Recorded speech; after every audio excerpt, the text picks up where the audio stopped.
Sveiki, esu paramedikė Ieva ir šiandien pašnekėsime apie hidrogelinius nudegiminius tvarsčius. Dažniausiai, kai nudegam, neturim ko uždėti. Sauso bintoje nedėsi, prilips, sudrėkinsi, jis išdžius, prilips, skausmas nuiminėjant didelis ir galiausiai nieko gero iš to nesigauna.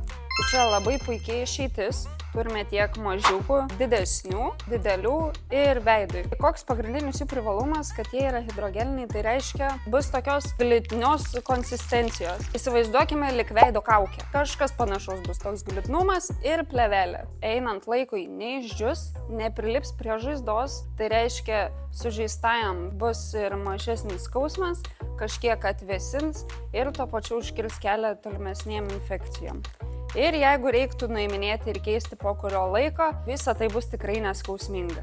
Jeigu kada pasitaikytų koks nelaimingas atsitikimas, kad nudega veidas, tai labai geras dalykas, kad nereiktų bintuoti viso veido kaip mumijos. Atsiminkit tokį dalyką. Hidrogelinį tvarstį, kai uždedam, tai nėra bintas, tai yra tvarstis. Kiekvieną tvarstį, kai uždedam, įsitikinam, kad jis niekur iš vietos nepajudės, kol mes jį imobilizuosim. Tai reiškia, užbintuosim kitų tvarsčių.